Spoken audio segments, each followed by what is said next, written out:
Professor Kusai, patron of RHT Grace Institute, Mr. Chu Heng Ching, chairman of RHT Grace Institute, Professor Ho Peng Ki, patron of RHT Rajan Menon Foundation, Mr. Tan Chong Huat, chairman of the RHT Rajan Menon Foundation, Mr. Richard Magnus, chairman of Temasek Foundation Cares, distinguished guests, ladies and gentlemen. A very good afternoon to all of you. I'm so happy to be with you at the official launch of the RHT Grace Institute. RHT Grace Institute is a social enterprise under RHT Rajan Menon Foundation, a registered charity and grant-making philanthropic organization in Singapore, which has embarked on many charitable endeavors since it was established in 2015, benefiting a number of people. RHT Grace Institute, which was just launched, seeks to promote an organizational culture anchored on grace or on the G.R.A.C.E principles.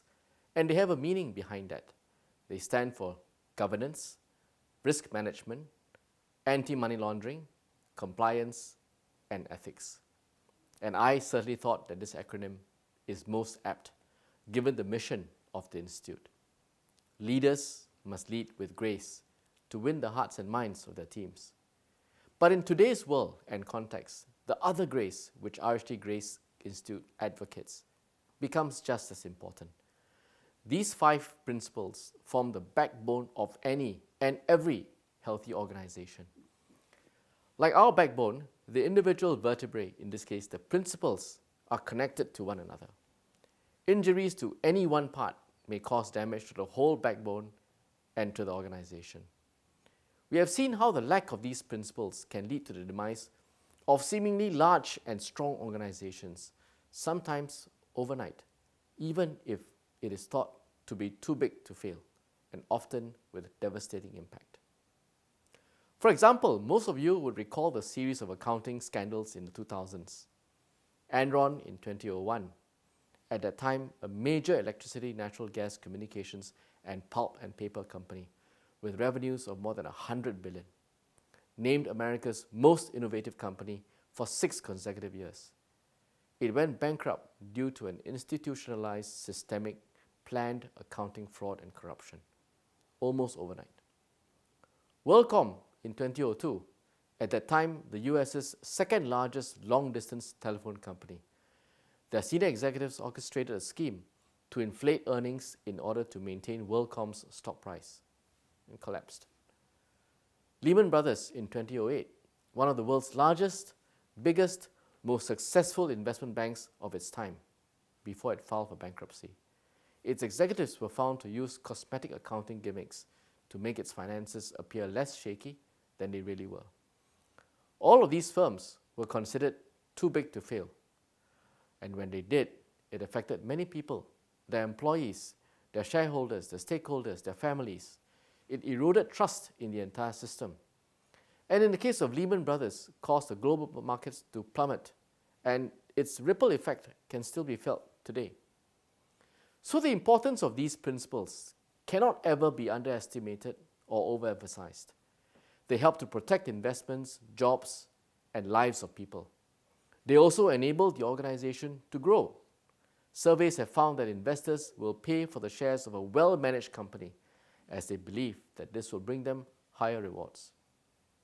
Consumers are also more willing to buy their products and services if they identify with and can associate with their ideals, their values, and practices.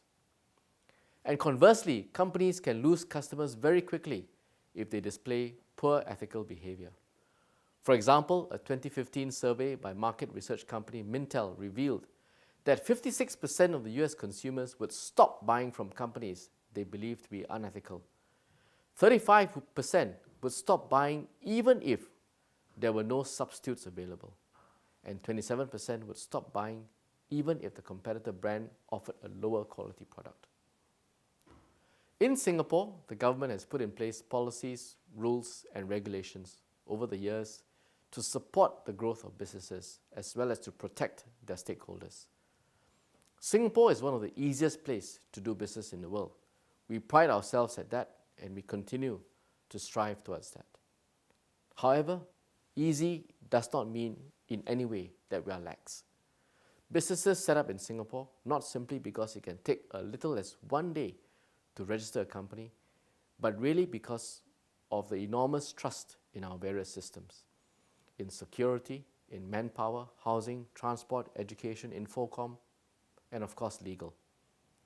To maintain that trust, we do require companies incorporated in Singapore to adhere to strict regulatory compliance on areas such as governance, risk management, AML.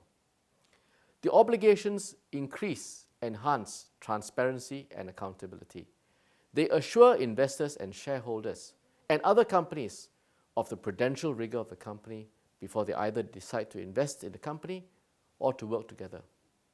They protect companies, their investors, their shareholders, including employees and their families, everyone.